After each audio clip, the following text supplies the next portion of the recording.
Si Presidente, wala akong sinabi na ganun. Pero kung sabihin mo, adik, wala akong sinabi na ganun. Patayin ako ni Marcos niyan, maawa ka naman sa akin. Sinasabi ko na sa inyo ngayon, si Bongbong Marcos bangag noon, ngayong presidente na bangag natin ang presidente. Kayong mga military, alam ninyo yan. Lalo na yung nasa Malacanang. Alam ninyo. The Armed Forces of the Philippines, alam ninyo. May drug addict tayo na presidente. Wala akong sinabi na ganun. May drug addict tayo na presidente. Even if you kill me 1,000 times, wala akong sinabi na ganun. May drug addict tayo na presidente. Pero kung sabihin mo, addict, wala akong sinabi na ganun. Patayin ako ni Marcos niyan, maawa ka naman sa akin. May drug addict tayo na presidente. Wala akong sinabi na ganun.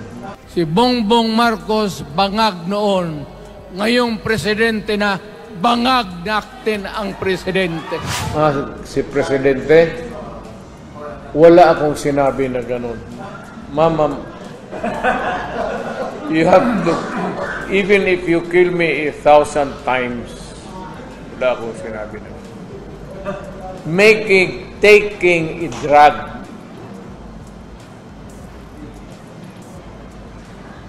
Pero kung sabihin mo, addict, wala akong sinabi na ganun. Patayin ako ni Marcos niyan, maawa ka naman sa akin. Matanda na ako. Ano yung nabi noon? If I can say it for to Marcos, I can say it for all.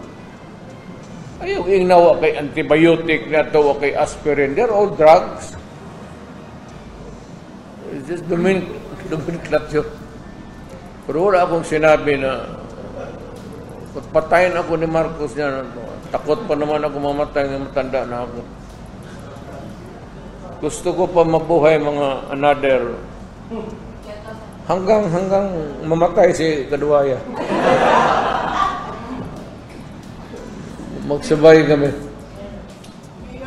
That's why sinasabi ko na sa inyo ngayon, si Bongbong Marcos bangag noon, ngayong presidente na bangag natin ang presidente. Kayong mga military, alam ninyo yan. Lalo na yung nasa Malacanang. Alam ninyo. The Armed Forces of the Philippines, alam ninyo. May drug addict tayo na presidente. Putang inang yan. Ayun ang, bakit ako nagkaroon ng kaso ng ICC? Sabi nila, pinapagpatay ko raw yung mga drug user at drug addict. Mabutit na lang, wala na ako sa pwesto, baka kasali ka pa. No, Mr. President, pinilit ninyo kami. Kayo yung sa Bisaya, kinikitoy mo yung Pilipino.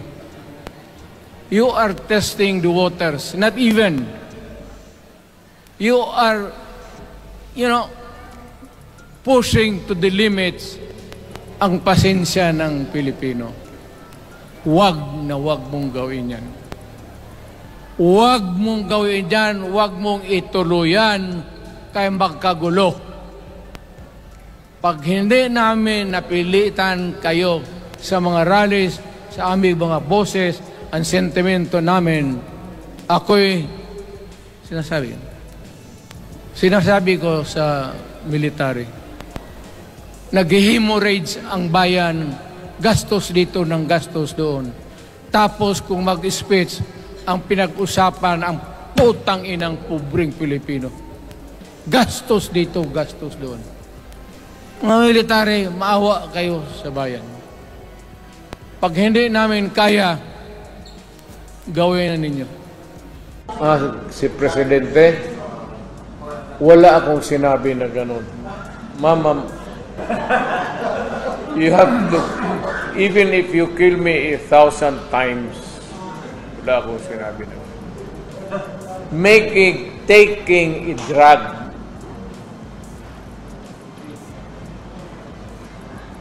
pero kung sabihin mo, addict, wala akong sinabi na ganun. Patayin ako ni Marcos niyan. Maawa ka naman sa akin. Matanda na ako.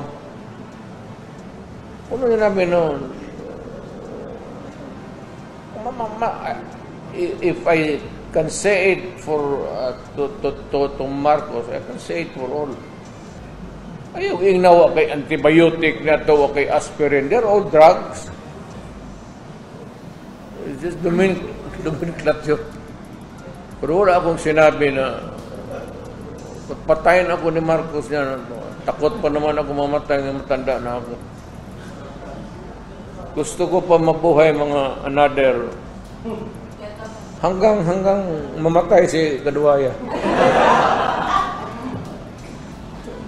Magsabay kami. That's why sinasabi ko na sa inyo ngayon, si Bongbong Marcos bangag noon, ngayong presidente na bangag natin ang presidente. Kayong mga military, alam ninyo yan. Lalo na yung nasa Malacanang. Alam ninyo.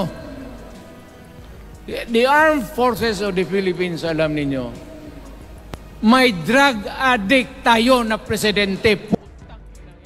Wala akong sinabi na ganun. May drug addict tayo na presidente. Even if you kill me 1,000 times, wala akong sinabi na ganun. May drug addict tayo na presidente. Pero kung sabihin mo, addict, wala akong sinabi na ganun. Patayin ako ni Marcos niyan. Maawa ka naman sa akin. May drug addict tayo na presidente. Wala akong sinabi na ganun.